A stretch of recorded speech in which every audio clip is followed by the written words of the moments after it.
রহমতুল্লাহি ওয়া বারাকাতুহু। আমরা ঈদ হলিডের জন্য অনেকদিন পরে আবার মসজিদে সিদ্দিক, শান্তিনগরের মসজিদে সিদ্দিকের আয়োজনের এই প্রোগ্রামটা করতেছি। মাঝখানে অনেকদিন বাদ গেছে। আপনারা জানেন আমরা একটা বই ধরে পড়তেছিলাম, যেটা আমরা আমাদের আয়োজনে যেখানে যেখানে হালাকা হয় সবখানে পড়ার চেষ্টা করি। একটা বেসিক ইসলামের একটা বেসিক বই। বইটার নাম হচ্ছে Islamic believes, brief introduction to the আকিদা অফ আহলুস সুন্নাহ ওয়াল জামাআহ। এটা অনেক সময় আমাদের সাথে যারা নতুন যুক্ত হন তাদেরকে যেখানে যেখানে হালাকাটা হয় সেটার আমরা ঠিকানা দিই, যাতে তারা যে যার জন্য যেটা সুইটেবল সেখান থেকে ধরতে পারেন। বাট এটা একটা ধারাবাহিকভাবে চলে আর কি, যে তো মানে বইটা প্রথম থেকে শেষ পর্যন্ত ইম্পর্টেন্ট অংশটুকু যেটুকু সেটুকু আলোচনা করা হয়। এই বইয়ে 11টা চ্যাপ্টার আছে। আমরা আগে বলছি এই বইয়ের মূল খণ্ডে, মূল অংশে 11টা চ্যাপ্টার আছে। প্রত্যেকটা চ্যাপ্টার এক একটা দিক নিয়ে আলোচনা করে। আমি বলি যে অ্যাপ্লাইড আকিদা, অর্থাৎ আকিদা শুধু কিছু বুলি বা থিওরি কপচানো আকিদা না, আকিদা শেখার পরে বা আকিদার সম্বন্ধে জানার পরে কীভাবে সেটা অ্যাপ্লাই করব, এই বইতে সেটা খুব স্পষ্টত বোঝা যায়। আকিদার ব্যাপারগুলোতে একটু নিরস, একটু একটু কমপ্লিকেটেড বা একটু চাচা ছোলা যদি আমরা বলি, মানে অলঙ্করণটা কম, কথাগুলা একটু ড্রাই। তো সেই হিসাবে এই বইটা বেশ উপযোগী একটা বই। আমি কালেক্টেবলও বলি, সবাইকে বলি যে যদি সম্ভব হয় আপনারা কালেক্ট করতে পারেন। যদি মানে আমরা তো অনেক সময় বাইরের থেকে বা অনেক কষ্ট করে বই জোগাড় করি, তো এটাও সম্ভব হলে কালেক্ট করতে পারেন, রাখতে পারেন কাছে, এবং টাইম টু টাইম এটা নিয়ে চিন্তা ভাবনা করতে পারেন। তো সপ্তম চ্যাপ্টারটা যেটা আমরা প্রায় শেষ করে ফেলছিলাম, কিন্তু আজকে যেহেতু 1 মাসেরও বেশি সময় পরে আমরা আবার 9 জুলাই বোধহয় আমাদের শেষ প্রোগ্রাম ছিল, তো অগাস্টের আজকে 13 তারিখ, তো 1 মাসের বেশি সময় পরে আমরা যেহেতু আবার এখানে আসছি বা এই প্রোগ্রামে যুক্ত হয়েছে, তো আমি একটু জায়গা হয়তো পেছন থেকে করবো। এই চ্যাপ্টারটা ছিল দ্য সোর্স অফ আহলুস সুন্নাহ ওয়াল জামাআহ and the methodology of deriving rulings. অর্থাৎ আমরা নলেজ কোত্থেকে নেব, রুলিং কোত্থেকে নেব, ফতোয়া কোত্থেকে নেব, নিয়ম কোত্থেকে নেব, মানে ফিক কোত্থেকে নেব, এই সমস্ত ব্যাপারগুলো আহলুস সুন্নাহ জামার মতে মানে সোর্সগুলো কি আমাদের, এবং মেথোডোলজি কীভাবে আমরা ডিরাইভ করব সেটা নিয়ে আলোচনা ছিল। আমরা তো অলওয়েজই জানি যে কোরআন সুন্নাহ হচ্ছে, আমরা বলি কোরআন সুন্নাহই হচ্ছে মেইন সোর্স যে কোনো কিছু ইসের। তারপরে নেক্সট থার্ড সোর্সটা বলা হয়, বা থার্ড দলিলের উৎস হচ্ছে ইজমা। কাদের ইজমা? প্রাথমিকভাবে সালাফদের ইজমা বা প্রথম 3 জেনারেশন বা সাহাবীদের ইজমা, এবং বাই এক্সটেনশন আহলুস সুন্নাহ ওয়াল জামার মুজতাহিদ আলেম যারা, তাদের ইজমা। সেগুলোও একটা দলিল। যদি সবাই সাহাবীরা যেমন ঐকমত্যের উপর বা একমত হয়ে যে জিনিসটাকে করছেন, যে জিনিসটাকে ভ্যালিড মনে করছেন বা যে জিনিসটাকে ঠিক মনে করছেন, অ্যাগ্রি করছেন, এমনকি সেটা যদি আল্লাহ রসুলের সময় নাও থেকে থাকে, তবুও আমরা সেটাকে একটা হিসাবে নেই, মানে দিনের ব্যাপারও বা দিনের একেবারে প্রধান ব্যাপারগুলোর ভিতরেও। যেমন একটা উদাহরণ আমরা দিই, যে আল্লাহ রসুল নিজে বলে গেছেন, আমার এবং আমার খোলাফায়ে রাশিদিনের সামারিটা বলতেছি আমি, সুন্নাহকে আঁকড়ে থেকো বা ধরে রেখো।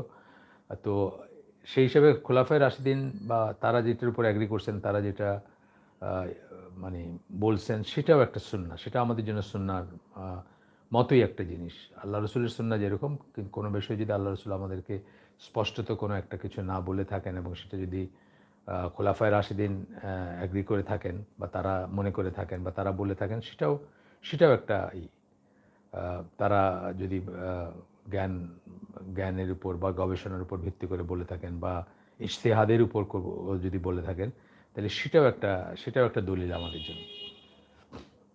যে জন্য দেখবেন আপনি এই যে দুইটা আজান যে দেওয়া হয় জুমার দিনে, এটা হয়তো অনেকে ফলো করেন না, অনেক দেশে বা অনেক জায়গায়, ইভেন বাংলাদেশেও কিছু মসজিদ আছে যারা এটা ফলো করেন, একটা আজানই দেন তারা জুমার দিনে। কিন্তু যারা দুইটা আজান দেন তাদেরকে কিন্তু সমালোচনা করেন না। তার কারণ কি, ওসমান রাদিয়াল্লাহু আনহু বিশেষ একটা কারণে, কোনো একটা পারপাস সার্ভ করার জন্য দুইটা আজানের প্রবর্তন করেন, এবং এটাকে কিন্তু সবাই সম্মান করেন। প্রয়োজনীয়তাটা বোঝেন, এবং সেই প্রয়োজনীয়তাটা যেখানে আসে সেখানে সেটাকে সম্মানও করেন, কিন্তু রিজেক্ট করেন না বা এটা নিয়ে সমালোচনা করেন না যে এটা কেন করছিলেন উনি। এই ধরনের জিনিস আছে। যেমন ধরেন কোরআন কম্পাইল করার ব্যাপারটা তো আল্লাহ রসুলের সময় ছিল না। মুসাফ ফর্মে কোরআন একত্রিত করা এবং ইউনিফাইড করা, মানে ডিফারেন্ট ডায়ালেক্টে অনেক অনেক অনেক আয়াত বা অনেক সূরা বা সূরার অংশ বিশেষ ডিফারেন্ট ডায়ালেক্টে ছিল, সেগুলোকে একটা একটা ইউনিফাইড একটা ফর্মে নিয়ে আসা, যাতে কনফিউশন না থাকে বা এটা বিভেদ সৃষ্টি না করে অথবা ফিতনা যেন না হয় সেই জন্য। তো এই ব্যাপারগুলো তো পরবর্তীকালে করছেন। স্টিল আমরা কিন্তু এটা মেনে নিই। কেন মেনে নিই বা মেনে সবাই মানেন, কারণ এটা ওই ইজমার অংশটায় পড়ে। কোরআন সুন্নাহ তারপরে আসলো ইজমা। মানে ইজমার থেকে আমরা বুঝি যে সাহাবীরা এগ্রি করছেন এটার উপর, মোস্ট অফ দেম বা অল অফ দেম। সেই জন্য আমরা সেটাও একটা হয়। যাই হোক, এগুলা আমাদের আজকের না, আজকে একটু জায়গা আমরা রিপিট করব পিছন থেকে। আমরা এই ধারাবাহিকতা তাকলিদ এবং ইজতিহাদ বা মুকাল্লিদ, যিনি অন্য কারো কথা অন্য কারো মতের অনুকরণ করেন, অন্ধ অনুকরণ করেন, অথবা দলিল না জেনেই অনুকরণ করেন, করতে বাধ্য হন উনি, বা অনেক সময় মানে করতে হয় তাকে, আবার বাধ্য না হয়েও করেন, কেউ কেউ এমনিই করেন, সেটাও করেন। তো তাকলিদ, সেটাকে বলা হয় অন্ধ অনুকরণ করা বা অনুকরণ করা, সেটার থেকে মুকাল্লিদ কথাটা আসে। আর যদিও তাকলিদ ক্ষেত্র বিশেষে পারমিটেড, আমরা আগেই বলছি, কোনো কোনো জায়গায় মানে কোনো একটা বিশেষ কেসে কারো কেসে পারমিটেড, কিন্তু জেনারেল এটা হচ্ছে, এটা কোনো পছন্দনীয় জিনিস না। জেনারেল কথাটা স্পেসিফিক্যালি কারো বেলায় পারমিটেড হইলেও জেনারেলি তাকলিদটা পছন্দনীয় জিনিস ব্যাপার না।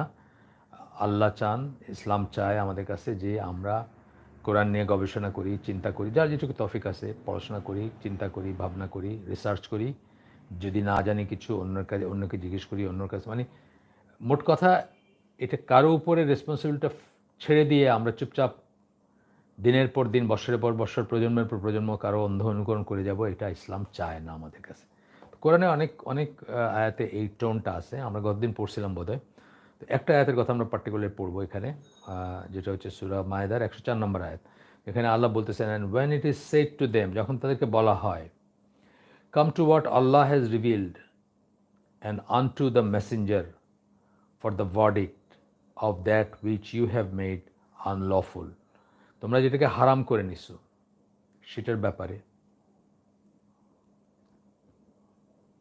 আল্লাহ যা রিভিল করছেন, আল্লাহ যা নাজিল করছেন, এবং নবীর কথা বলতেছেন, and unto the prophet, এবং নবীর কাছে আসো, ফর দ্য ভার্ডিক্ট, মানে সেটা একটা একটা মতামতের জন্য, বিচারের জন্য। এটা কাদের কথা বলছে? আহলে কিতাবের কথা বলা হচ্ছে এখানে। দে সে, তারা বলে, enough for us is that which we found our fathers following, আমাদের জন্য আমাদের বাপ দাদারা যেগুলো ফলো করছিল ওইটাই এনাফ।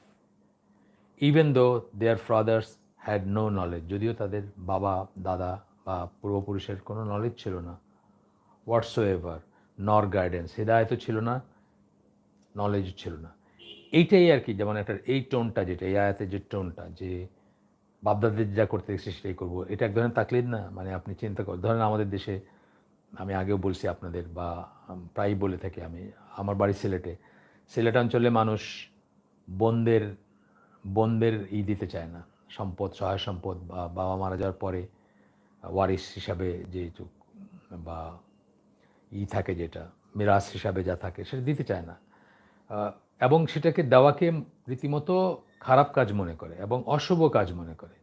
এবং যদি আপনি কথা বলেন বা বলেন যে কোরআনে তো আছে, এটাও বলে যে আমার বাপদাদা সবাই এরকমই দিছে, বা এটাই কল্যাণ, এটাই ভালো, এই যে ব্যাপারটা, এটা কিসের থেকে আসতেছে? এটা তাকলিদ মেন্টালিটির থেকে আসতেছে। সে পড়েও দেখলো না কোরআন, অথবা ভেবেও দেখলো না যে কোরআনে কী বলা হয়েছে, কেন বলা হয়েছে, বা আল্লাহর একটা কমান্ডমেন্ট সব কিছুর উপরে যায়, এই জিনিসগুলো তার ভিতরে আসলো না। সে বলল যে আমরা কাউকে দেখি নাই এরকম দিতে, বাপদাদারা আমাদের কেউ দেয় নাই, এবং এটাতে কল্যাণ নাই, বা ইত্যাদি ইত্যাদি বলে, একেবারেই কুফরি কথা আর কি, ইন এ সেন্স। কারণ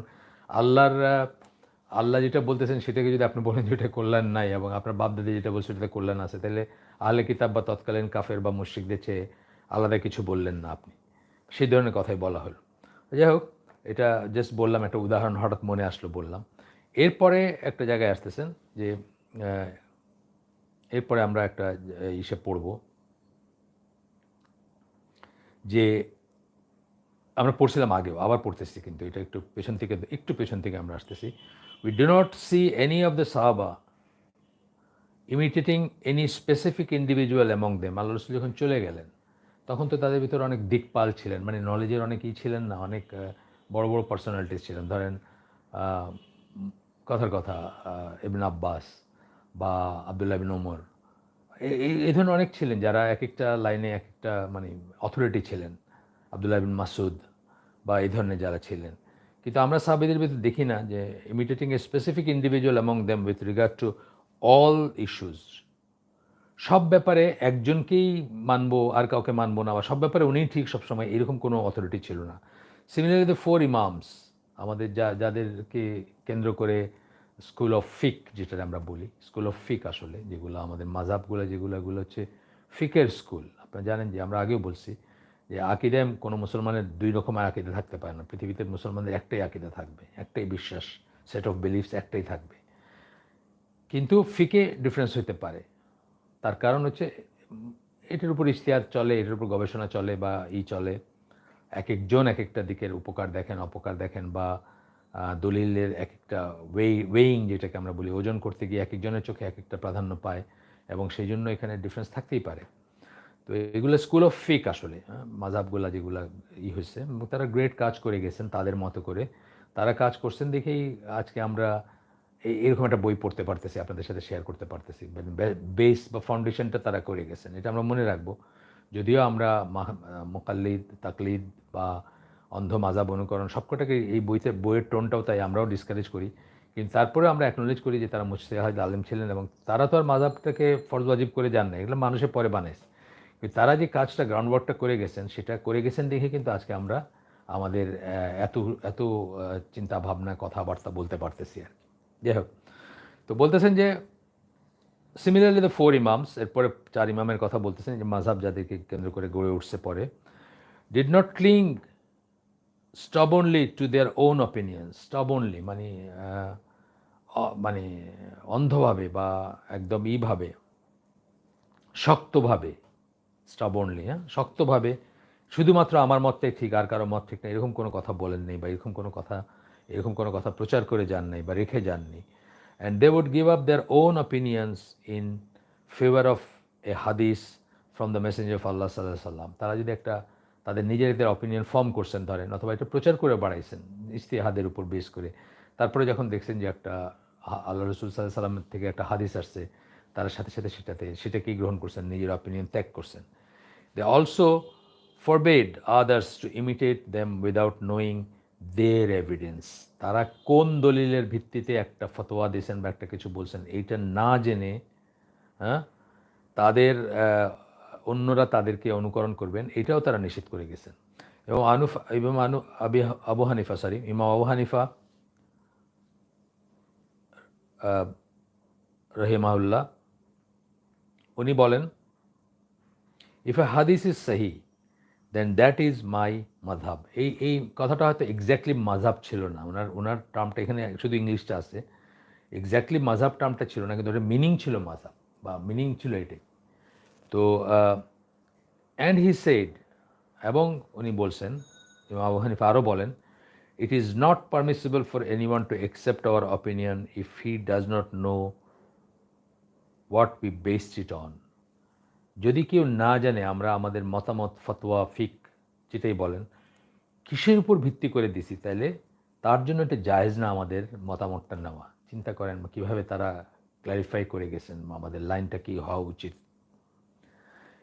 একইভাবে এগুলো আমরা পড়ছিলাম, কিন্তু আমরা যেহেতু 1 মাস আগে বা অনেক দিন আগে একটা করছিলাম, আবার আমরা একটু জায়গায় রিপিট করতেছি। ইমাম মালিক একইভাবে বলেন, I am only human being, আমি কেবলই একজন মানুষ। I get things wrong and I get things right. আমি ভুলও করি, অনেক সময় আমি ঠিকও করি। এক্সামিন মাই অপিনিয়ন্স, আমার মতামত, আমার ফতোয়া, আমার যে জাজমেন্ট, সেটাকে এক্সামিন করো। And everything that is in accordance with the Quran and সুন্নাহ, যা কিছু কোরআন এবং সুন্নাহর সাথে যায় বা কোলিনিয়ার বা অ্যালাইন্ড থাকে, অ্যাকসেপ্টেড, সেটা অ্যাকসেপ্ট করো।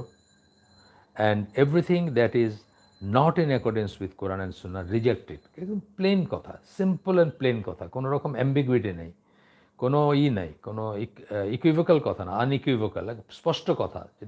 যেটা এটার বিরুদ্ধে যায় রিজেক্ট করো। হইতে পারে তখন বুঝেন নাই উনি যে এটার বিরুদ্ধে যাচ্ছে। পরবর্তীতে আরেকজন পয়েন্ট আউট করছেন যে এই কথাটা তো আসলে কোরআনের সাথে যায় না, অথবা সুন্নাহর সাথে যায় না, অথবা সুন্নাহর বিপরীত, বা এই হাদিসটা আমরা জানতাম না, আ আ তাই আমরা এরকম, বা উনি জানতেন না, ইমাম মালিক জানতেন না, তাই এরকম বলছিলেন। কিন্তু এই হাদিসটা দেখে তো বোঝা যাচ্ছে যে এটা ওনার, বাস শেষ, রিজেক্ট কর, প্লেন এন্ড সিম্পল। ইমাম শাফি উনি বলেন, in every case where there is a সহি report from the messenger of আল্লাহ সাল্লাল্লাহু আলাইহি সাল্লাম, যেখানে একটা সহি হাদিস থাকে, প্রত্যেকটা ক্ষেত্রে, প্রত্যেকটা কেসে, according to the scholar of হাদিস, that differs from what I have said, হাদিসের স্কলারদের মতে যেটা সহি, সেই ধরনের একটা হাদিস যেখানে পাওয়া যাবে যেটা আমি যা বলছি তার বিরুদ্ধে যায় বা তার সাথে ডিফার করে, then then I retract what I said, আমি উইথড্র করে নিচ্ছি, আমি বাতিল করে দিচ্ছি আমি যেটা বলছি, both during my life time and after my death. উনি আরও ডিসক্লেমার দিয়ে গেছেন, লাইফ টাইমে তো বটেই, মৃত্যুর পরেও যাতে ওনার উপরে কোনো মানে ব্লেম বা দায় দায়িত্ব আসে না, মানে কাউকে ভুল পথে পরিচালিত করার দায় দায়িত্ব যেন না আসে। ইমাম আহমদ বিন হাম্বল বলেন, do not blindly imitate me or মালিক অর আশ-শাফি অর আউজাই অর আস-সাউরি। এরা সবাই তখনকার প্রমিনেন্ট স্কলার ছিলেন এবং এদের সবাইরই এক ধরনের মতো করে মাযহাব হয়েছিল পরে, বা তাদের ফলোয়ার্স ছিলেন। কয়েকশো মাযহাব ছিল আসলে, যেগুলা বিলীন হয়ে গিয়ে এখন 4টা টিকে আছে। তো এই যাদের নাম বলেন, আউজাই তারও মাযহাব ছিল একটা, বা সুফিয়ান আস-সাউরি তারও অনেক ফলোয়ার ছিলেন। Acquire knowledge from where they acquired it, ওই জায়গার থেকে, ওই উৎস থেকে, ওই সূত্র থেকে জ্ঞান অর্জন করো যেখান থেকে তারা জ্ঞান অর্জন করছিলেন। এবং সেখানে ওনার নিজের কথা আসছে, প্রথমেই নিজের কথা বলছেন, মি অর মালিক অর আশ-শাফি, এক এক করে সবাই কথা বলছেন। এই লাইনটা আর কি, আমরা আহলে সুন্নাত জামা এই লাইনটা ফলো করে, এবং এটা খুব ইম্পর্ট্যান্ট একটা আন্ডারস্ট্যান্ডিং। তো এরপরে যেটা আমরা ওই দিন যেখানে শেষ করছিলাম সেই জায়গাটুকু পড়বো, the Muslim should move from one মাযহাব টু অ্যানাদার মাযহাব depending on the strength of the evidence. এইখানে একটা কথা মানে মানে পজ দিয়ে বলা উচিত, কিসের উপর ডিপেন্ড করে বলছেন? স্ট্রেংথ অফ এভিডেন্স বলছেন, সুবিধার কথা বলেন নাই কিন্তু। সুবিধার মতো আপনার যে ফিকটা আপনাকে যখন শ্যুট করে সেই হিসাবে আপনি সুবিধা মতো শিফট করবেন, এটা কিন্তু অত্যন্ত অপছন্দনীয় একটা জিনিস। ডিভোর্সের ব্যাপারে বা অন্যান্য ব্যাপারে আমরা দেখি যে যার যেটা সুবিধা, জাকাতের ব্যাপারে বা ইসের ব্যাপারে আমরা সুবিধা খুঁজে, যেটা আমার জন্য ইজি হয় বা যেটা আমার মনের সাথে, আমার কামনা বাসনার সাথে যে অ্যালাইন্ড মনে হয় যেটা, সেটাই আমি নেই। আবার সেইটার ভিত্তি যেন না হয়, ভিত্তিটা হবে কি? স্ট্রেংথ অফ দ্য এভিডেন্স, দলিলের শক্তি, দলিলের দৃঢ়তা, দলিলের মানে দলিলটা যেটা স্ট্রং, সোজা কথায়, সেটার উপর ভিত্তি করে আপনি শিফট করবেন সেটা। If the seeker of knowledge, এখানে কার কথা, পার্টিকুলারলি কাদের কথা বলা হচ্ছে? সিকার অফ নলেজ, তালিবুল ইলম। এটা একটা ব্যাগ এবং বড় একটা টার্ম, একটা রিলেটিভ একটা টার্ম। রিলেটিভ কেন বললাম আমি আপনাদেরকে বলছি, যে সেন্সে ডক্টর সালেহ আল ফৌজানকে আলেম বলবে মানুষ, সেই সেন্সে তো আমাদের শ্রেষ্ঠ আলেম যারা এই দেশের, ডক্টর সাইফুল্লাহ, ডক্টর মঞ্জুরুল্লাহি, ডক্টর আবু বকর জাকারিয়া, এনাদেরকে হয়তো তালিবুল ইলম বলা হবে। যেমন আমি একদিন দেখলাম আসিম আল হাকিম নিজেকে বললেন, একদম স্পষ্ট ভাষায় বললেন যে আমাকে কেউ স্কলার বলবেন না, আমি স্কলার না, আমি জাস্ট দাওয়াতের চেষ্টা করতেছি এবং আমি একজন সিকার অফ নলেজ, আমাকে স্কলার, আমি স্কলার না। মানে সৌদি আরবের নিরিখে উনি বলতেছেন, ট্রুলি সেটা ট্রু, একদম সত্যি কথা বলছেন। সৌদি আরবে এত বড় বড় আলেমরা আছেন যে তাদেরকে আর যদি আমরা আলেম বলি তাহলে আসিম আল হাকিম আলেম না। এটা একটা রিলেটিভ টার্ম। ঠিকই তালেবুল ইলমটাও কিন্তু একই ব্যাপার, একটা রিলেটিভ টার্ম, মানে কার রেসপেক্টে কে তালেবুল ইলম, এটা একটা ব্যাপার আছে। এই জন্য মানে বললেন যে if the seeker of knowledge is qualified and able to know the evidence of the imams, he must act in accordance with it. যদি উনি জ্ঞান এরকম জ্ঞান থাকে যে উনি দলিলগুলা বোঝেন, ইমামদের দলিলগুলা, তাইলে সেই দলিল অনুযায়ী তার কাজ করা উচিত। এভিডেন্স, সেই দলিল অনুযায়ী তার কাজ করা উচিত। অ্যান্ড মুভ ফ্রম দ্য মাযহাব অফ ওয়ান ইমাম concerning one issue to the মাযহাব অফ অ্যানাদার ইমাম concerning the same issue if that imam has stronger evidence and is more correct with regard to that issue. তাহলে যদি মনে হয় যে এই ইমামের দলিলটা হচ্ছে ওই ইমামে, আমি দুইটা আপনাদেরকে উদাহরণ দেব, ওই ইমামেরইটা বেশি স্ট্রং, তাহলে সেটাতে শিফট করা উচিত, যদি তিনি সেই দলিল বোঝার ক্ষমতা থাকে, জ্ঞান থাকে, সামর্থ্য থাকে। সেটা আবার একটা ব্যাপার, সেটা বোঝার একটাই থাকতে হবে।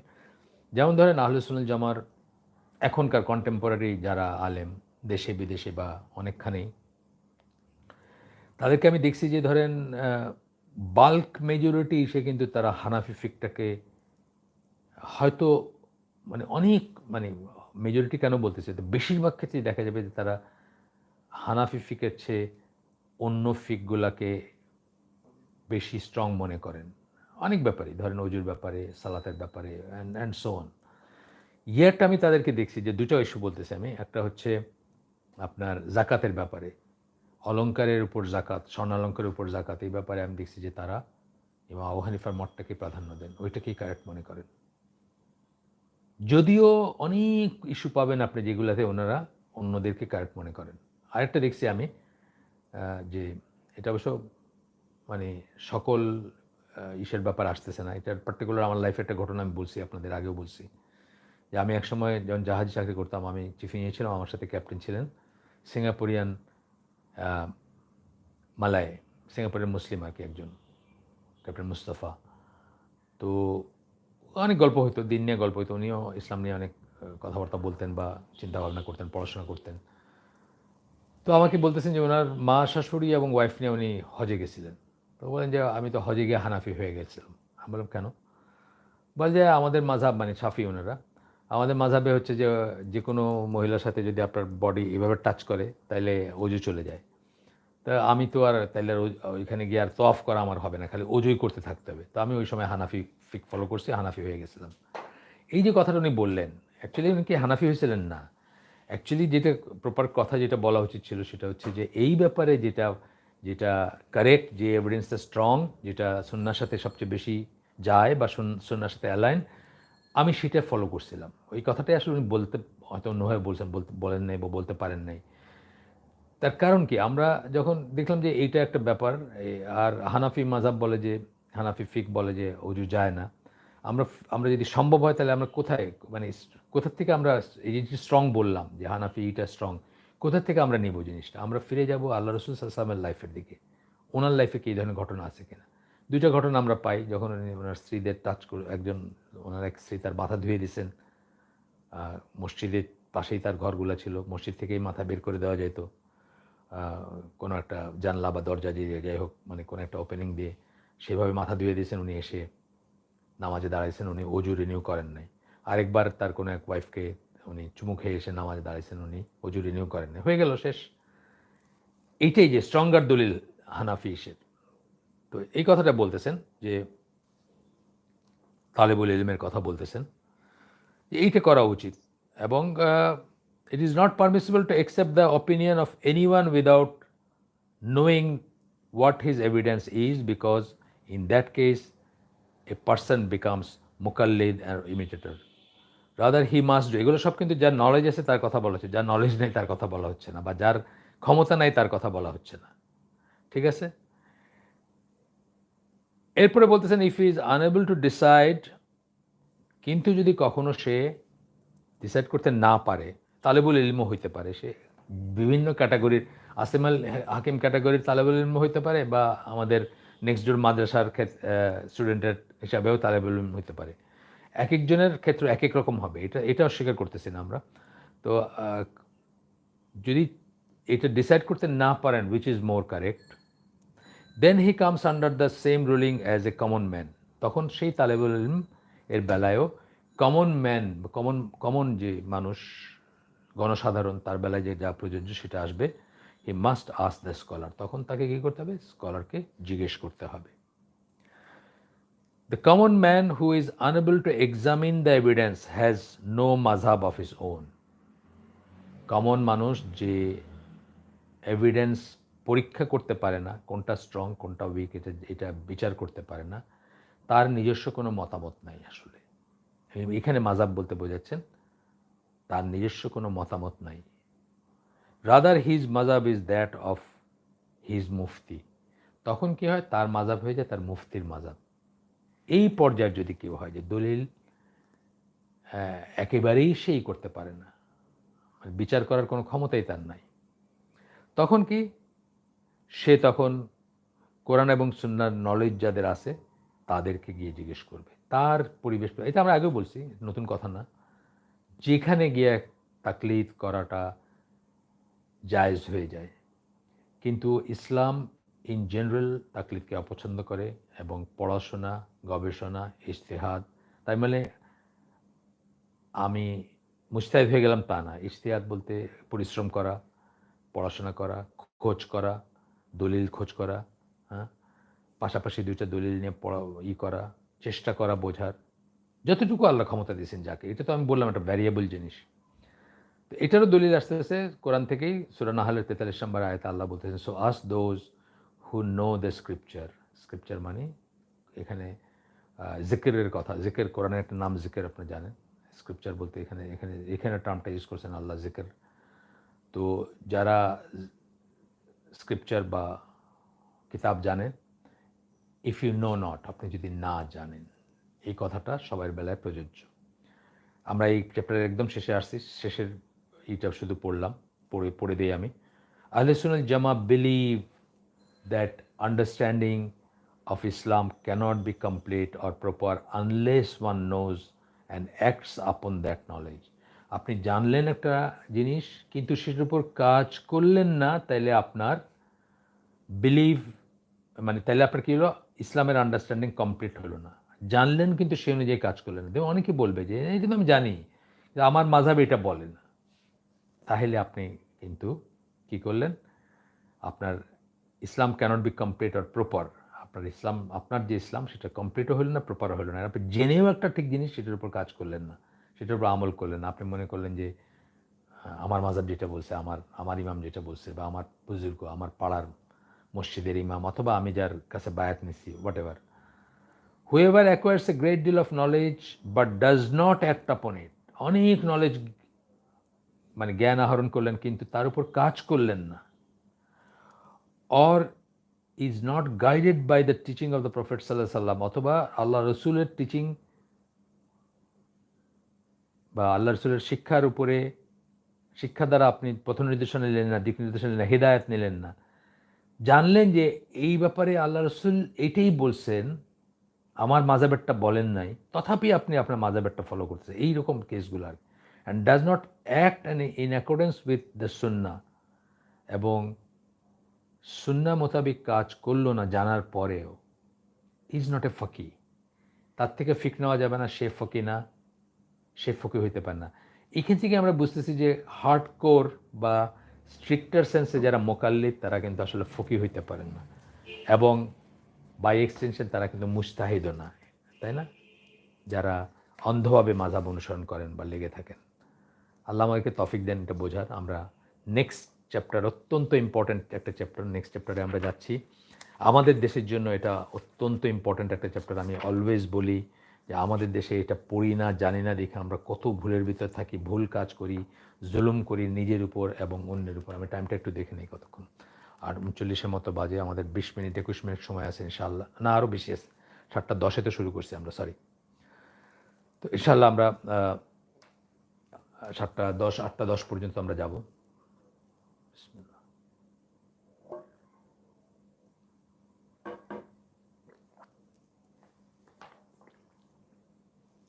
এই চ্যাপ্টারটা আমাদের বিশেষ করে বাংলাদেশি মুসলিমদের জন্য অত্যন্ত ইম্পর্ট্যান্ট। বাংলাদেশ, পাকিস্তান, ইনফ্যাক্ট সারা দুনিয়ার মুসলমানদের জন্য এই চ্যাপ্টারটার সারমর্মটা বুঝলে আমরা বুঝতাম যে কেন প্যালেস্টাইনিয়ান নিহত, আহত যারা হয়েছেন অথবা যাদের ঘরবাড়ি ধ্বংস করে হয়েছে তাদের প্রতি সম্পূর্ণ সহানুভূতি থাকা সত্ত্বেও আমরা বলি বা বলবো যে হামাস ঠিক কাজটা করে নাই। এই যে কদিন আগে যে ইসরায়েলের সাথে যে কারবারটা হইল, তার কারণ যে তার সিটিজেনকে সেফটি সিকিউরিটি দিতে পারে না, তার উচিত হয় না এই রকেট হামলা করে কি লাভ করছে সে। দুনিয়ার অ্যাটেনশন পাইছে, অ্যাটেনশন, সেটাও আবার রং লাইনে।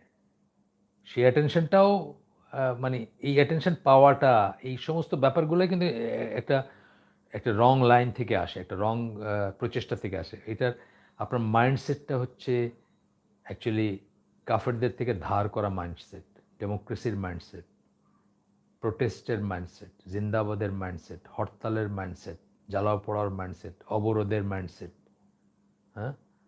এবং সেসব থেকে আসে। এগুলো আমরা যেহেতু এই জিনিসগুলো জানি না, পড়ি না, এই জন্য আমরা বুঝি না যে আমরা কোথায় সরে যাচ্ছি একটা জিনিস থেকে। এবং এটা আমার খুব রিসেন্ট একটা যে কাউকে অপসারণ করা, কাউকে ডিপোজ করা, কারো এগেনস্টে কাউকে অবরোধ করা, কাউকে ক্ষমতাচ্যুত করা। মুসলিম উম্মার ভিতরে এটার সূত্রপাত কোথায়? এটা কখনো চিন্তা করছেন? প্রথম গ্রেট ফিতনা, ওসমান রাদিয়াল্লাহু আনহুকে ডিপোজ করা, অবরোধ করা, হত্যা করা, অপসারণ করা। এই দিয়ে কিন্তু আমাদের ভিতর এই বিদাত বা এই ফিতনার শুরু হয়, এবং সেটা আজও নানা রকম আপনার নানা রকম ছদ্মবেশে আমাদের ভিতর স্টিল আছে জিনিসটা। আমাকে বুঝতে হবে যে আমাদের পলিটিক্স, আমাদের আহ, আহ, আমাদের রাষ্ট্র পরিচালনার ব্যাপার, আমাদের ভালো মন্দ জাজ করার ব্যাপারগুলার ক্রাইটেরিয়া অথবা মাপকাঠি বা মানদণ্ড কিন্তু আলাদা। কাফেরদের মতো না, কাফেরদের থেকে ধার করা না এটা।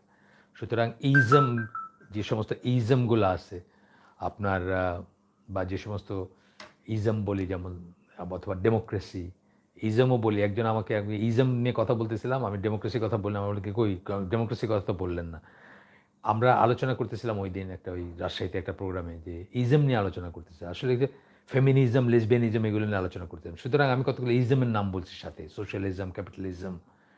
তারপরে দেখি একজন ওইখানের সে মন্তব্যের কলামে লিখছেন, কই আপনি তো ডেমোক্রেসির কথা বলেন। হ্যাঁ, আজকে ডেমোক্রেসির কথা বলতেছি। এই ধরনের যত কিছু, এগুলো সব ধার করা, পশ্চিমা সভ্যতা থেকে ধার করা জিনিস, এগুলো আমাদের জিনিস না। এই ইজম এবং এই ক্রেসি যেগুলো আমরা বলি, ডেমোক্রেসি বা অন্য যে সমস্ত আরও যদি কিছু থাকে, এগুলো তো পশ্চিমা সভ্যতা থেকে ধার করা। Socialism, capitalism, secular humanism, lesbianism, feminism, যত ইজম আছে, ইজমই বেশি আর কি। তো সেগুলোর জন্য আমাদের একটা মাইন্ডসেট হয়, এবং আমরা ওইভাবেই তাদের মতো করে, তাদের যে আছে, সেট স্ট্যান্ডার্ড আছে, সেগুলা দিয়েই কিন্তু আমরা করি। সেগুলা দিয়েই কিন্তু আমরা নিজেদেরকে জাজ করি, নিজেদের অ্যাকশনকে জাজ করি, এবং নিজেদের ব্যাপারগুলোকে জাস্টিফাইড করি। এই জন্য এই চ্যাপ্টারটা আমাদের অত্যন্ত ইম্পর্ট্যান্ট। এটা আমরা পড়ি নাই, আমরা কোনোদিন জানি নাই, শুনি নাই, শিখি নাই, কাউকে বলতেও শুনি নাই। এই চ্যাপ্টারটার নাম হচ্ছে 8 নম্বর চ্যাপ্টার এটা, the obligation two obey Muslim leaders with regard to that which is right and proper. একজন মুসলিম লিডার পারফেক্ট হবে না, তার ভুল থাকবে, তার শুদ্ধ থাকবে। ভুল শুদ্ধ মেইনলি আসবে কিসের? ইসলামের নিরিখে কোনটা ভুল কোনটা শুদ্ধ, এটা আসবে মেইন কথা। যদি সে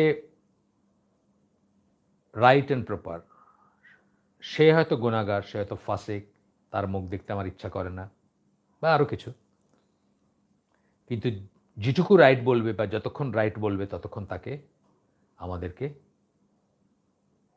আমাদের মানতে হবে, তার আনুগত্য করতে হবে, এবং এটা অব্লিগেশন, একটা ফরজ বা ওয়াজিব। এটা এই জিনিসটা আমরা শিখব। এই ব্যাপারে আহলে সুন্নাত জামার মতামত কি, আমরা দলিলগুলো শুনবো, মনে রাখবো, বা আবার দরকার হলে করব। One of the basic principles of the Aqidah of the righteous Salaf, Ahl Sunnah al Jama'ah, is that they believe it is obligatory to obey Muslim leaders. Basic principal, আমরা এই বইটার নাম আমরা আগেই বলছি, কি বলছি? Islamic beliefs a brief introduction to the আকিদা অফ আহলুস সুন্নাহ ওয়াল জামাআহ। আর এরপরে আমরা কি করতে, বেসিক প্রিন্সিপালস, এই বইয়ের যে কোর অংশটা, সেই কোর অংশটার নাম কি? মানে প্রথমে একটু ইন্ট্রোডাকশন বা ফরওয়ার্ড শেষ করার পরে কোর অংশটার নাম কি, যেটার 11টা চ্যাপ্টার আমরা বললাম, বেসিক প্রিন্সিপালস অফ দ্য আকিদা অফ দ্য রাইটিয়াস সালাফ অর আহলুস সুন্নাহ ওয়াল জামাআহ।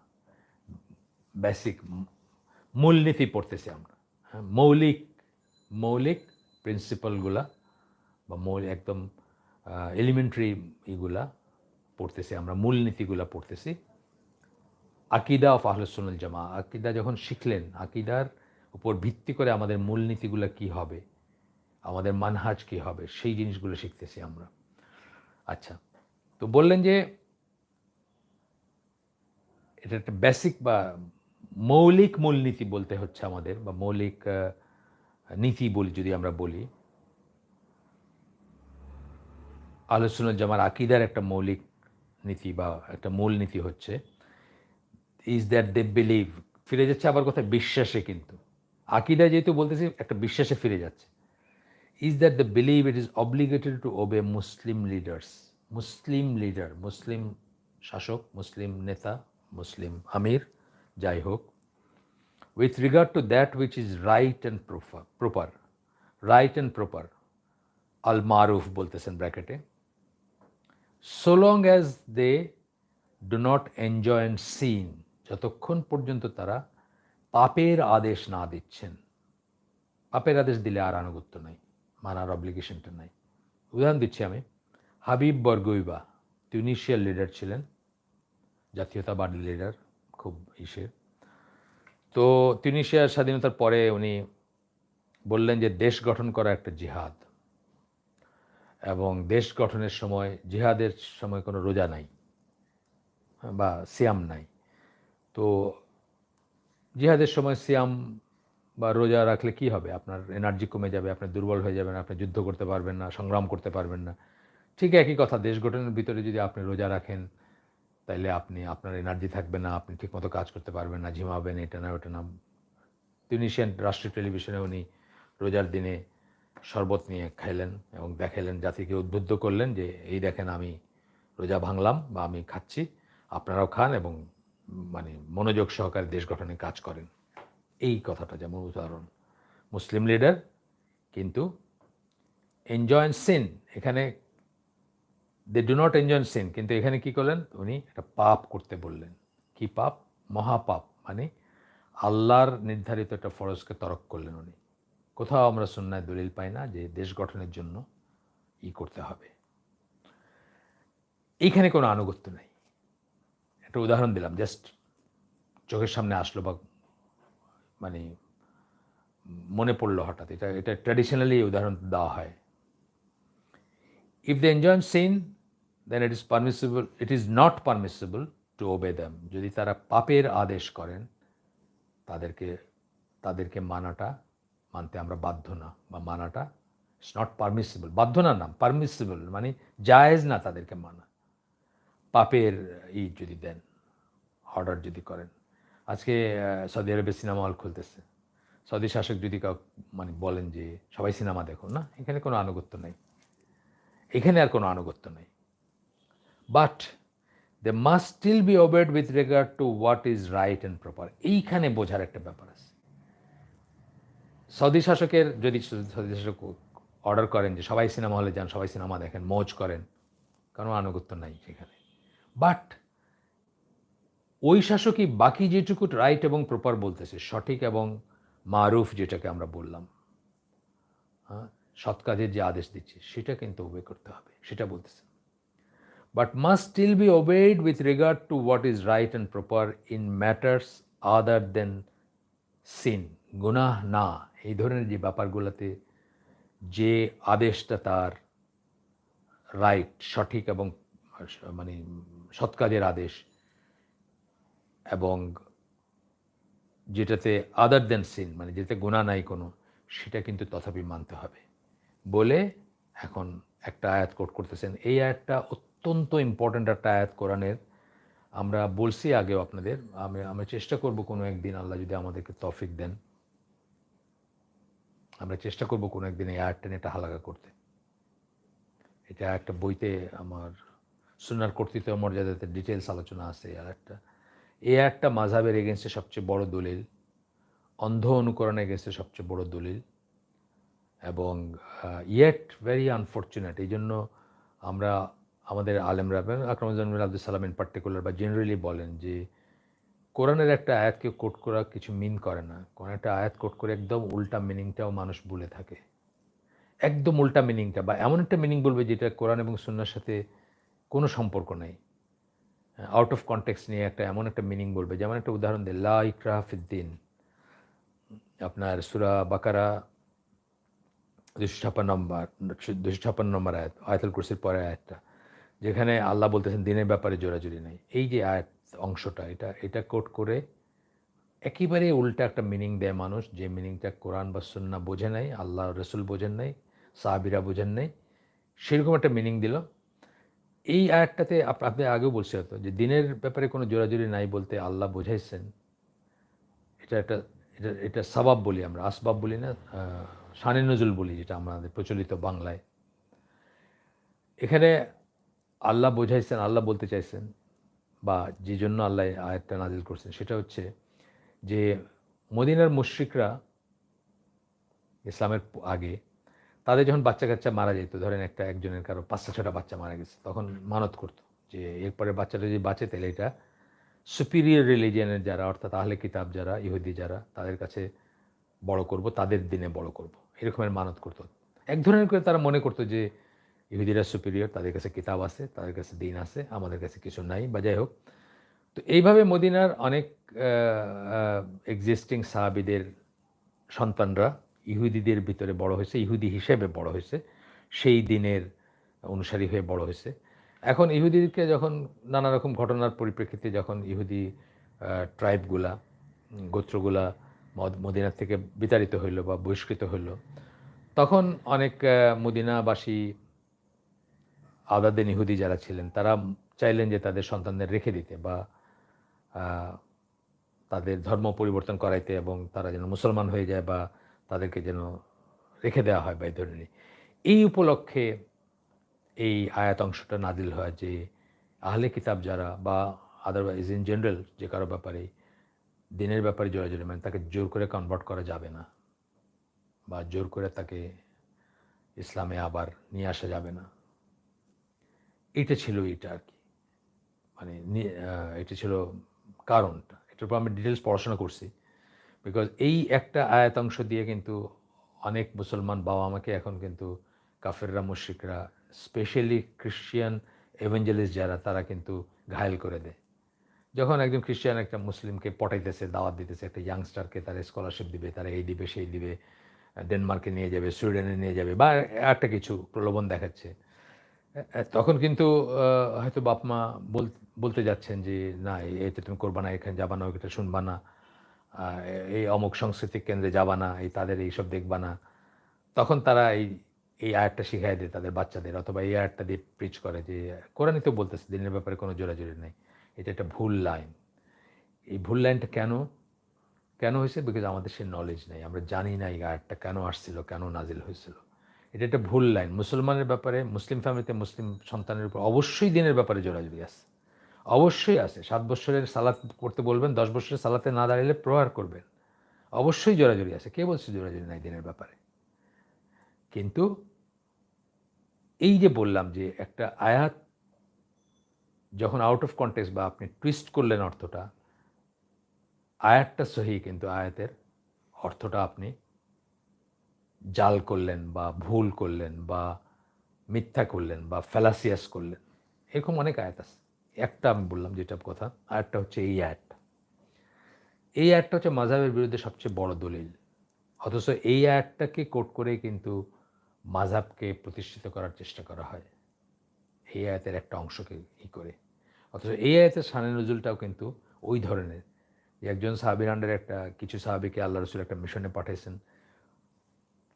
ওই মিশনের মানে টেম্পোরারি আমির যিনি, মানে জানেন তো একটা, এগুলো তো হচ্ছে এই আমিরটাকে, যে কোনো 3 জন সফরে গেলে একজনকে আমির নির্ধারণ করা, এটা সুন্নাহ। তো সেই যেন ডিসপিউট না হয়, যেন অচল অবস্থা সৃষ্টি না হয়, যেন ফিতনা না হয় ইত্যাদি। তো সেই আমিরের মনোপুত হয় নাই কোনো একটা ব্যাপার, উনি তার আন্ডারে যারা ছিলেন তাদেরকে কাঠ জড়ো করতে বলছেন, আগুন দিতে বলছেন, এবং সেই কাঠে সেই জ্বলন্ত আগুনে ঝাঁপ দিতে বলছেন, মানে এতই রেগে গেছিলেন উনি। তো তাদের ভিতরে একজন ইয়াংস্টার ছিলেন, উনি বলছেন যে দাও, আমরা ব্যাপারটা, আমার কাছে ঠিক মনে হচ্ছে না, ব্যাপারটা রাসূলের কাছে নিয়ে যাই, রাসূলকে জিজ্ঞেস করি এখানে কি আমাদের ঝাঁপ দেওয়া উচিত ছিল সেই আগুনে। তার কথা করে, কারণ আমিরের পজিশনটা জানতেন যে আমিরের খুব বড় একটা স্ট্যাটাস। তো রাসূল এই উপলক্ষে এই আয়াতটা নাজিল হয়। এবং রাসূল সাল্লাল্লাহু আলাইহি ওয়াসাল্লাম তাদেরকে বলেন যে যদি তোমরা এটাই ঠিক করছো যে রসুলের কাছে নিয়ে আসছো, ব্যাপারটা আল্লাহ এবং আল্লাহ রসুলের কাছে নিয়ে আসছো, কিন্তু যদি তোমরা তা না করে আগুনে ঝাঁপ দিতে তার কথা মতো, তাহলে আগুনেই জ্বলতে থাকতাম। মিনিং ওইটা মানে আমি সামারিটা বললাম, জাস্ট এক্সাক্ট ওয়ার্ডিং না, মিনিং যে ওটা একটা অঠিক কাজ হইতো। এখানে কি বুঝলাম আমরা? অন্ধভাবে অন্ধভাবে কাউকে শিরোধার্য মনে করা যাবে না কারো কথা। যদি আমরা ডিসপিউট করি বা যদি এটা মনে হয় যে এটা সঠিক না, আমরা তখন কি করব? কোরআন এবং সুন্নাহর কাছে নিয়ে আসবো। ঠিক একটু আগে মাযহাব সম্বন্ধে যে কথাগুলো বললাম, সেই কথাগুলোর লাইনেই কিন্তু এই আয়াতটা আমরা দেখব। আয়াতটা আমরা পড়ি, যেটুকু পুরাটা করছেন কিনা এখানে আমি জানি না। পুরার অনেক সময় আয়াতাংশ করেন কোট। বলতেছেন, ও ইউ হু বিলিভ, ইয়া আইয়ুহাল্লাযিনা আমানু, যেরকম আল্লাহ বলেন সবসময়, obey Allah and obey the messenger. আল্লাহর আনুগত্য করো এবং রাসূলের আনুগত্য করো। And those of you who are in authority.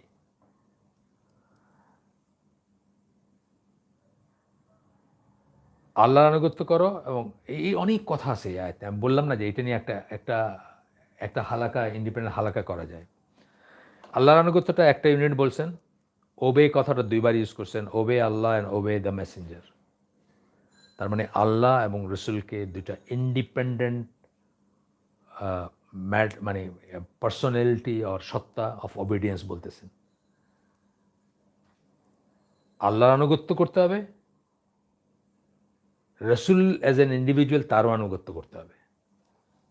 এমন না যে আল্লাহ যে কথাগুলো বলছেন কোরআনের কথাগুলো, সেই কথাগুলো যখন রসুল আপনাকে বলতেছেন, রিপিট করতেছেন, শুধু সেটার আনুগত্য করতে হবে তা না। এটাও কিন্তু ঈশার এগেনস্টে, কোরআনীয়দের এগেনস্টে একটা বড় দলিল। ইন্ডিভিজুয়ালি তার আনুগত্য করতে হবে, যদিও একটার বিরুদ্ধে একটা যাবে না, সেটা অন্য কথা। কিন্তু এমনও কিছু যদি উনি অর্ডার করেন যেটা কোরআনে নাই, সেটারও আনুগত্য করতে হবে। এই জন্য ওবে কথাটা দুইবার ইউজ করছেন। কিন্তু উলিল আমর বা অথরিটিতে যারা আছে তাদের ব্যাপারে কিন্তু ওবে কথাটা বলেন নাই আলাদা করে। And those of you who are in authority, যারা অথরিটিতে আছে তাদেরও আনুগত্য করতে বলা হয়েছে। অ্যান্ড দোজ, তাদেরও আনুগত্য করো। তারপরের লাইনটাতে ক্লিয়ার করে দিচ্ছেন যে তাদের আনুগত্য কতক্ষণ পর্যন্ত করবো আমরা। পরের লাইনটাতে বলতেছেন, and if you differ in anything amongst yourself, কিন্তু তোমাদের ভিতর তোমরা যদি কোনো ব্যাপারে মতবিরোধ থাকে তোমাদের,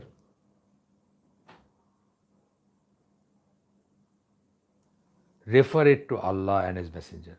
তাহলে ওই and those of you, Muslim ব্র্যাকেটে, হু আর ইন অথরিটি, এরপরেই বলে দিচ্ছেন যে তারপরে কি হতে পারে যে তোমার এটা নিয়ে ডিসপিউট হইতে পারে। যেভাবে ওই সাহাবীরদের, ওই যে আমির, তার কথায় তারা আগুনে ঝাঁপ দেন নাই, তারা ডিফার করছেন সেটা থেকে, তখন সেটা কোথায় নিয়ে আসতে হবে?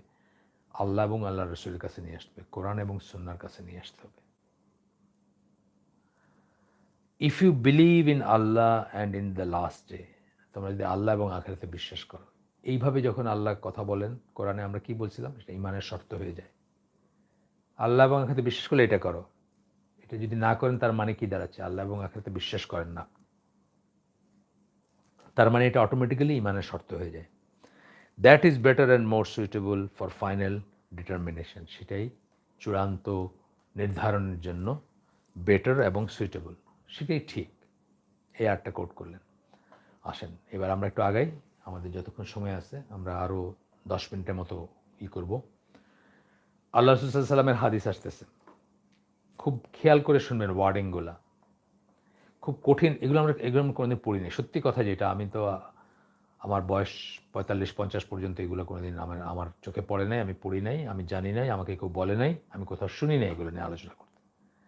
ইভেন আমি ধরেন ইসলামপন্থীদের সাথে যখন বাংলাদেশে এসে উঠা বসা শুরু করলাম একটা সময় পরে, জাহাজটা যখন ছেড়ে দিচ্ছি বা ছাড়বো করতেছে অথবা ছাড়ছি যখন, তখনও কিন্তু তাদের এইসব নিয়ে আলোচনা করতে আমি শুনিনি।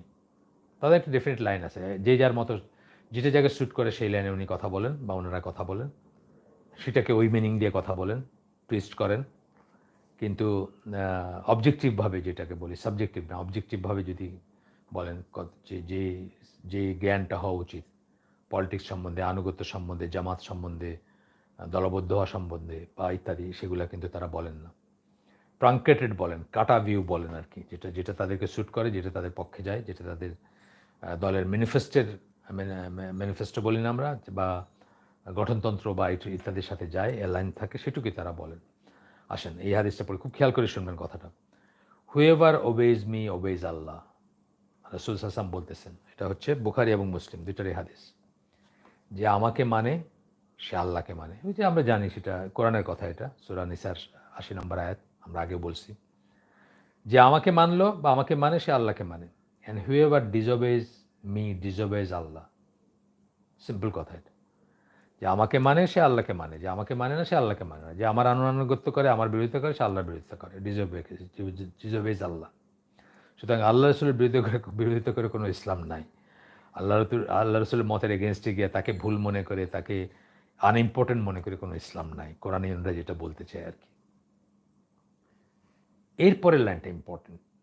এইটুকু তো আমরা মোটামুটি একটা আইডিয়া আছে, যারা আলোচনা জামার কথা বলি, উঠা বসা করি বা পড়াশোনা করি, তাদের আইডিয়া আছে। এর পরের লাইনটা কিন্তু আমি মানে এই যে বললাম যে হয়তো ৪৫-৫০ বছর বয়স পর্যন্ত কখনো শুনিই নাই। Whoever obeys the leader obeys me.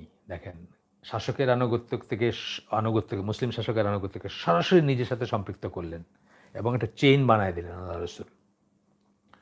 Whoever obeys the leader obeys me. যে নেতাকে মানল, লিডারকে মানল, আমিরকে মানল, খলিফাকে মানল, হ্যাঁ, লিডার একটা বড় টার্ম, নানা রকমের হইতে পারে। হুয়েভার ডিসঅবেজ দ্য লিডার, কিন্তু যে নেতাকে অমান্য করে, ডিসঅবেজ মি। চিন্তা করেন কিভাবে আল্লাহ রসুল চেইনটা জুড়ে দিলেন। প্রথমে আল্লাহর সাথে নিজের চেইন জুড়লেন, মাঝখানে উনি লিঙ্ক আপ করে দিলেন লিডারের আনুগত্যের সাথে নিজেকে, অ্যান্ড বাই এক্সটেনশন আল্লাহকে। এই কথাটাই কিন্তু শুরুতে বলছেন যে গুনার কোনো অর্ডার ছাড়া আর কোনো কিছুতে মুসলিম লিডারের বিরোধিতা করার কোনো স্কোপ নাই। এমনকি যদি নিউট্রেলও হয়, গুনার ছাড়া হইতে পারে না যে জাস্ট ফর এক্সাম্পল এই লাল বাত্তি, সবুজ বাত্তি, হলুদ বাত্তি কি আল্লাহ রসুলের সময় ছিল নাকি? ছিল না। ধরেন কোনো মুসলিম লিডার তার দেশে লাল বাত্তিতে গাড়ি থামবে, সবুজ বাত্তিতে চলবে, হলুদ বাত্তিতে স্টার্ট দিবে অথবা ব্রেক চাপবে, আইন করে দিল, তাই না? এটা কি? এটা মারুফ, পারফেক্ট আইন অথবা ওয়েলফেয়ারের জন্য একটা সৎ কাজের আদেশ। এটা যাতে কেওস না হয়, অ্যাক্সিডেন্ট না হয়, জ্যাম লেগে বসে থাকবে ঘন্টার পর ঘন্টা, সেটা না হয়। এটা ডিসিপ্লিনের অর্ডার, তাই না? মানতে আপনি বাধ্য, কারণ এটা কোনো গুনার অর্ডার না। বোঝার ব্যাপার আছে। এই জন্য আমি বললাম অর্ডার মানে ওয়ার্ডিংটা খেয়াল করতে। আবার বলি, হুয়েভার ওবেজ মি ওবেজ আল্লাহ, and whoever disobeys me disobeys আল্লাহ। Whoever obeys the leader obeys me, whoever disobeys the leader disobeys me. Chain জুড়ে দিলেন, সূত্র লিঙ্ক আপ করে দিলেন আল্লাহর সাথে, আল্লাহর আনুগত্যের সাথে লিডারের আনুগত্য। এগুলো আমরা কোনোদিন পড়ি নাই, এগুলো আমরা বুঝি না, এগুলোর অর্থ বুঝি না, আমরা বুঝতে চাই না। আমরা তাইলে আমাদের অনেক জিন্দাবাদ আমরা করতে পারবো না। আমরা বলতে মানে ব্যাগ একটা কথা, সমস্ত মুসলিম ওয়ার্ল্ডে with the exception of 1 or 2 countries, মানে 1 কান্ট্রি বলি, 1 or 2 বললেন না, না বলাই ভালো, 1ই বলি, সৌদি আরবে বলি। সেখানে আলেমরা এগুলোর অর্থ বোঝেন, মানুষকে বোঝান, মানুষও বোঝে, শুধু আলেমরা না, মানুষও বোঝে সেখানকার। আমাকে তো আল্লাহ 6 বার নিয়েছেন এখানে, 2 বার আমি বলছি না যে মানে বেড়াইতে গেছি, যেটাকে একদম পিওর বেড়াইতে যাওয়া যেটাকে বলে, ফর 40 days এক একবার। তা আমার বোধ এটা হয়েছে যে ওখানকার মানুষ এগুলো বোঝে। অ্যান্ড হি সেড, এবার আরেকটা হাদিসে আসবো আমরা, বুখারীর হাদিস এটা। হিয়ার অ্যান্ড ওবে, শোনো এবং মানো। Even if the one appointed over you is an Abyssinian slave with a head like a raisin. কিসমিসের মতো মাথা, তাদের মাথাগুলো যে কিরিকিরি চুল হয়, কালো বা একটু শেপটা একটু অন্যরকম হয়। আবিসিনিয়ান, হাবশির কথা বলতেছেন। স্লেভ, কৃতদাস, কিন্তু তাকে আল্লাহ বসায় দিয়েছেন আপনার উপরে সামহাও, যেভাবেই হোক। সেটা কোনো কোনো খলিফা ডেজিগনেট করে যেতে পারেন, আমার মৃত্যুর পরে অমুক শাসক হবে। হয়তো একজন আবিসিনিয়ান কৃতদাসকে বলে গেছেন যে আমার পরে এ হবে খলিফা। এটা জায়েজ, আপনারা পছন্দ হইতে পারে, কিন্তু এটা জায়েজ, এটা সঠিক। তো আবার পড়ি, হিয়ার অ্যান্ড ওবে, শোনো এবং মানো, even if the one appointed over you. Appointed কীভাবে হতে পারে? এই যে একটা উদাহরণ দিলাম আমি, যে এক্সিস্টিং খলিফা বলছেন যে আমার পরে এই হবে খলিফা, বাস, এটা ভ্যালিড একটাই। Is an Abyssinian slave, half স্ত্রী, গোলাম বা কৃতদাস, with a head like a raisin, মাথাটা কিসমিসের মতো। এটা বলে বোঝাইছেন যে ইউজুয়ালি মানুষ তাকে খুব একটা মূল্যায়ন করে না, বা মনে করে যে আচ্ছা ঠিক আছে, মানে এমন হ্যান্ডসাম কিছু না। ধরেন উর্তুগুল কি জানি চলতেছে না এখন, মুসলমানরা উর্তুগুলের স্বপ্নে বিভোর এখন। উর্তুগুল দেখে মুসলমানরা পলিটিক্স শিখতেছে এখন। উর্তুগুলের মতো হ্যান্ডসাম না, মানে আমি দেখিনি, কোনো পর্বই দেখি নাই। জাস্ট এই যে এইগুলো আসে, যেটা মানে স্টিলগুলা বা অনেক সময় এগুলো নিয়ে আলোচনা আসে না, খবরেও আলোচনা আসে। পাকিস্তানের প্রাইম মিনিস্টার এটা খুব বাহবা দিচ্ছে যে খুব এটা অনুপ্রেরণাদায়ক কোনো জিনিসের। তো সেরকম না আর কি, মানে বোঝাইতেছেন খুব অর্ডিনারি লুকিং কেউ যদি হয়। আরেকটা হাদিস পড়বো আমরা, মুসলিমের হাদিস। এটা আমি এখানে বাদ দিতে চাই না, স্কিপ করতে চাই না, কারণ আমরা তো ট্রেন, মানে আমাদের মানে কি বলবো, মানে ট্রেন ছেড়ে যাচ্ছে না, অথবা অনেক পাতা আমরা কভার করলাম, এটা তো আমাদের অবজেক্টিভ না আসলে। সুতরাং আমরা তাড়াহুড়ো করবো না, একটু একটু করেই যাব। আরেকটা হাদিস পড়বো এখন আমরা, খুব ইম্পর্টেন্ট। আগেরটা যেমন ইম্পর্টেন্ট, এটাও খুব important. Here and obey the leader. Here মানে শোনো, ওবে মানে মানো। কাকে? লিডার, আপনার নেতা যে, শাসক যে, অথবা অথরিটিতে যে আছে। Even if your back is struck, আপনার পিঠে যদি দুই গা লাগায়, দেখেন পিঠে দুই গা লাগানো তার মানে কি? শাসকের একটা রাইট, শাসিতের পিঠে প্রয়োজনে যদি সে মনে করে প্রয়োজন দুই ঘা লাগাইতে পারে। And your wealth is taken here and obey, আপনার সম্পদ নিয়ে নিল। সম্পদ নিয়ে নিল মানে আপনার অনেক দামি একটা জায়গা আপনার দাদার বাবাকে দিয়েছেন, বাবা বিক্রি করেন নাই, বাবা আপনার কাছে হ্যান্ড ওভার করে দিয়ে গেছেন। শাসকের হঠাৎ মনে হল যে এইখান দিয়েই আপনার ঢাকা সিলেট হাইওয়েটা যাবে আর কি, এবং এটাতে কল্যাণ, জনকল্যাণ, দেশের কল্যাণ, মুসলিমের কল্যাণ, মানবতার কল্যাণ। নিয়ে নিল আপনার জায়গাটা, দিতে চাইলেন না, দুই ঘা লাগাইও দিল আপনাকে। দুই ঘা লাগানোটা একটা সিম্বলিক কথা, মানে ফিজিক্যালি লাগাবে এমন কথা না, নিয়ে নিল জোর করে আপনার জায়গাটা। তবুও আপনাকে বলতেছেন, শেষে আবার বলতেছেন হিয়ার অ্যান্ড ওবে, শোনো এবং মানো, শোনো এবং মানো। আরেকটা হাদিস, এটা আমাদের শেষ হাদিস, এটা হচ্ছে মুসলিমের হাদিস। এটা পড়ে আমাদের আজকের আয়োজন আমরা শেষ করে দিব।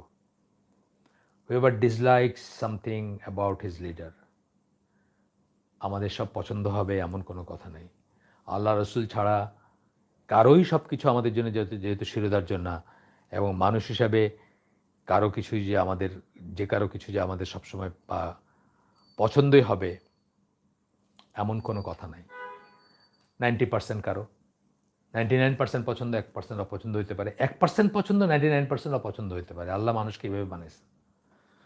Whoever dislike something about his leader, আপনার লিডার সম্বন্ধে আপনি কিছু একটা অপছন্দ করলেন, চেহারা হইতে পারে, জাস্ট চেহারা, ওই যে বলছেন না যে কিসমিসের মতো মাথা, হাফসে গোলাম, চেহারা পছন্দ না আপনার, চেহারাও পছন্দ হতে পারে, বা অন্য কিছু হতে পারে, the way he dresses, the way he talks, অথবা তার ভাবসাব, যাই হোক। Let him bear that with patience, ধৈর্য সহকারে এটাকে সহ্য করেন। বিয়ার কথাটার মানে এখানে সহ্য করা,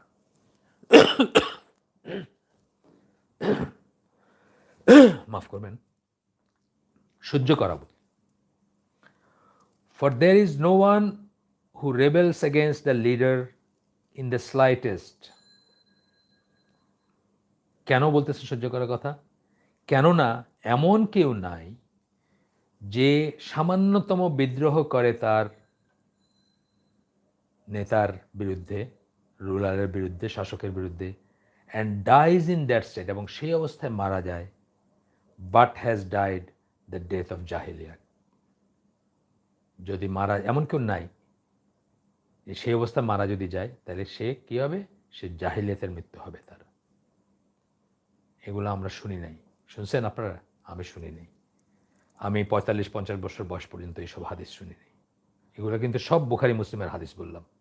এমন না যে আপনি আমাকে তুড়ি মেরে উড়াই দেবেন যে না ডিপেন্ড করে এটা তো ওই বাইহাকির বা আরও কিছুর একটা হাদিস, খুব গরীব হাদিস, না তুড়ি মেরে উড়াই দেওয়ার উপায় নেই, সব কটা সহি হাদিস বলছি আমি। আজকের জন্য আমরা আমাদের আয়োজন এখানে শেষ করে দিব, আমাদের সময়ও শেষ। সুবহানাকা আল্লাহুম্মা বিহামদিকা আশহাদু আল্লা ইলাহা ইল্লা আনতা আস্তাগফিরুকা ওয়া আতুবু ইলাইক। যদি রিলেভেন্ট কোনো প্রশ্ন থাকে আর আমার জ্ঞানে কুলায়, আমি উত্তর দেওয়ার চেষ্টা করব, দেখি কি আছে এখানে। আসসালামু আলাইকুম ওয়া রাহমাতুল্লাহি ওয়া বারাকাতুহু। ওয়া আলাইকুম আসসালাম ওয়া রাহমাতুল্লাহি ওয়া বারাকাতুহু। কিভাবে আমাদের ইসলামিক জ্ঞানের পরিধি বাড়াবো, দু একটা উপদেশ সাজেস্ট করুন। আসলে প্রথমে একটু সময় দিবেন যে কোন সব লেখক, আলেম, স্পিকাররা সহি শুদ্ধ দলিল সহকারে কথা বলে থাকেন। এটা একদম 100% বুঝবেন আপনি তাও না, কিন্তু তারপরে আমি একটা উদাহরণ দিই, খুব লেমেন টাইপের উদাহরণ দিই। একটা লেমেন টাইপের উদাহরণ দিই যে আমাদের বাসায়, আমাদের ঘরে হয়তো 50, 60, 70 বছর ধরে বেহেশতি জিয়ার আছে। আমি পার্সনে না গিয়ে মেট্রিলে গেলাম। সেই বেহেশতি জিয়ারের সালাতের চ্যাপ্টার খুলেন, আপনি দেখবেন যে সেখানে লেখা আছে ফজরের সালাতের নিয়ত নাওয়াইতু নুসাল্লি লিল্লাহি তাআলা, মানে একটা ফর্মুলা দেওয়া আছে। আপনি দলিল খোঁজ করেন, আপনি দেখবেন যে সেখানে কোনো দলিল নেই, কোনো হাদিস বা কোনো কোরআনের কথা নাই সেখানে। এরপরে আপনাকে আমি একটা বই দিলাম, রাসূলুল্লাহর নামাজ, শেখ নাসিরুদ্দিন আলবানির লেখা বই। আব্দুল শহীদ নাসিম ভাই ট্রান্সলেট করছেন, ডক্টর মোজাম্মেল বিন আব্দুল সালামও করছেন, আর কয়েকটা আরও ট্রান্সলেশন আছে। আপনি ওই বইটার সালাতের উপর বই, প্রথম পৃষ্ঠায় দেখলেন একটা কোরআনের আয়াত এবং একটা হাদিস আছে প্রথম পৃষ্ঠাতে। তাহলে ইউ অ্যাজ এ লেমেন, আপনি জেনারেল শিক্ষিত হইলেও তো আপনি এইটুকু কমন সেন্স আল্লাহ তো আপনাকে দিচ্ছেন, এই দুটা বইয়ের ভিতরে কোন বইটা চুজ করবেন। ঠিক একই রকমের মেথোডোলজি বা একই ধরনের লজিক অ্যাপ্লাই করে আপনি প্রাথমিকভাবে কোন আলেমের কথা, কার লেখা বই, কার লেকচার, কার শুনবেন, দার্স বা কার হালাকা, সেটার একটা ফিল্টারেশন টেম্পোরারিলি করতে পারেন বিফোর প্রসিডিং। তারপরে ইনশাল্লাহ আল্লাহর কাছে, মানে তারপরে না, আসলে আল্লাহর কাছে সাহায্য চাই, এটা শুরু করবেন। এবং ইনশাল্লাহ এই চেষ্টায় থাকলে আমিও তো জেনারেল শিক্ষিত ছিলাম, আল্লাহ আমার যেসব হয়ে গেছে তা বলতেছি না, কিন্তু আল্লাহ তো আমাকে একভাবে গাইড করে একখানে নিয়ে আসছেন, তাই না? ইনশাল্লাহ আল্লাহ আপনাকেও গাইড করবেন। পরবর্তী প্রশ্ন, আসসালামু আলাইকুম। ভ্যাকসিন না নিলে কি সরকারের আনুগত্য না করার গুনাহ হবে?